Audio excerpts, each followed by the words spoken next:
ہفتے میں 7 دنوں میں ایک دن بابرکت بنایا، وہ جمعہ کا ہے۔ اللہ تعالیٰ نے قوم یہود سے کہا کہ میرے علم میں ایک دن ہے بہت برکت والا، وہ تم ڈھونڈو اور چن لو۔ تو انہوں نے خطا کھائی اور ہفتے کا دن چن لیا۔ ہفتے کو یہودی عبادت کرتے ہیں، کام نہیں کرتے۔ پھر اللہ تعالیٰ نے عیسیٰ علیہ السلام کی قوم سے کہا کہ ایک دن میرے بارگاہ میں بہت بابرکت ہے، دعائیں قبول ہوتی ہیں، اسے تم ڈھونڈو۔ ان پہ چھوڑا تو انہوں نے اتوار چن لیا۔ لیکن جب ہماری باری آئی تو اللہ نے ہمیں نہیں کہا کہ ڈھونڈو۔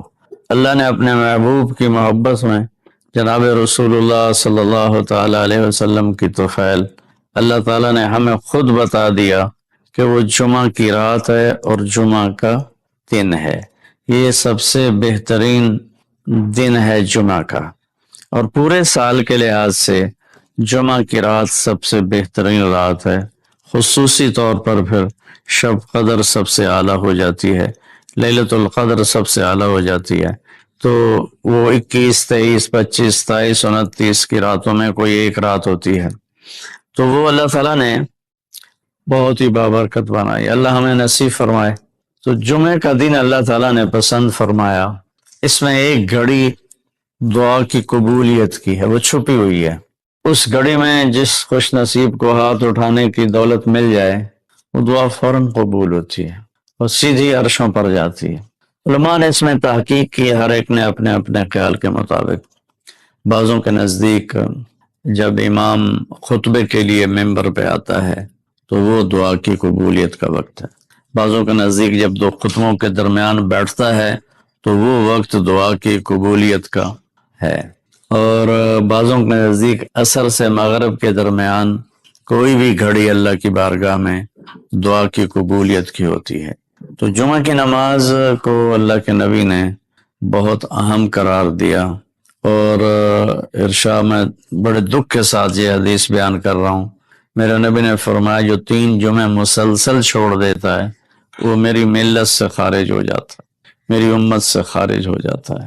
تو میں اپیل کروں گا ان بہن بھائیوں سے جو نماز میں سستی کرتے ہیں، کم از کم جمعہ ضرور پڑھ لیا کریں۔ عورتوں پہ جمعہ فرض نہیں ہے، مردوں پہ فرض ہے۔ تو میں کہا کرتا ہوں جو دوست ملتے ہیں جی نماز نہیں پڑھی جاتی، تو میں ان سے کہتا ہوں ایک نماز 5 میں سے طے کر لو اور ایک جمعہ طے کر دو، 2 نمازیں شروع کر دو۔ جس نے بھی اس پہ عمل کیا وہ 5 وقت کا نمازی بن گیا۔ تو جمعہ کی نماز کے بعد جمعہ سے جمعہ تک کے جتنے گناہ ہوتے ہیں وہ اللہ تعالیٰ معاف فرما دیتے ہیں، اور جو جتنی جلدی جا کے بیٹھتا ہے امام کا خطبہ سننے کے لیے اس کو اتنا زیادہ اجر ملتا ہے۔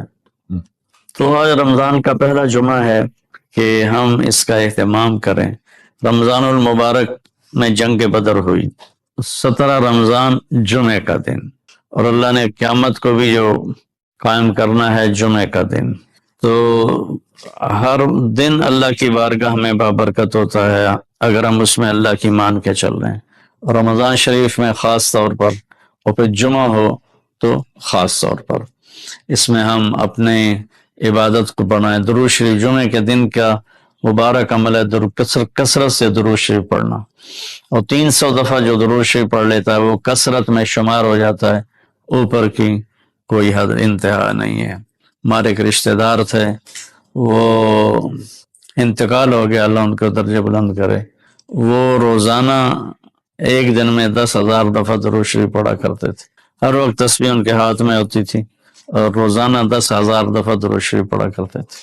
تو میرے بہن بھائیوں، میرے عزیزوں، اللہ تعالیٰ نے ہمیں ہر نماز کی بڑی اہمیت بتائی ہے، ہر نماز کی، لیکن خاص طور پر جمعے کی بڑی فضیلت ہے، اور جمعہ بھی رمضان المبارک کا ہو تو اور زیادہ وہ باعث برکت ہے، قابل رحمت ہے۔ تو روزے کا بھی اہتمام ہو اور ساری نمازوں کا اہتمام فرمائیں، کوئی باجماعت پڑھنے کی کوشش کریں، کوئی جماعت سے رہ جائے تو پھر اس کو چھوڑے نہیں، اسے ضرور پڑھ لیں، کہ نماز کی اللہ تعالیٰ نے جتنی تاکید قرآن میں کی ہے اور کسی کی اتنی تاکید نہیں کی، اور اللہ تعالیٰ نے 10 دفعہ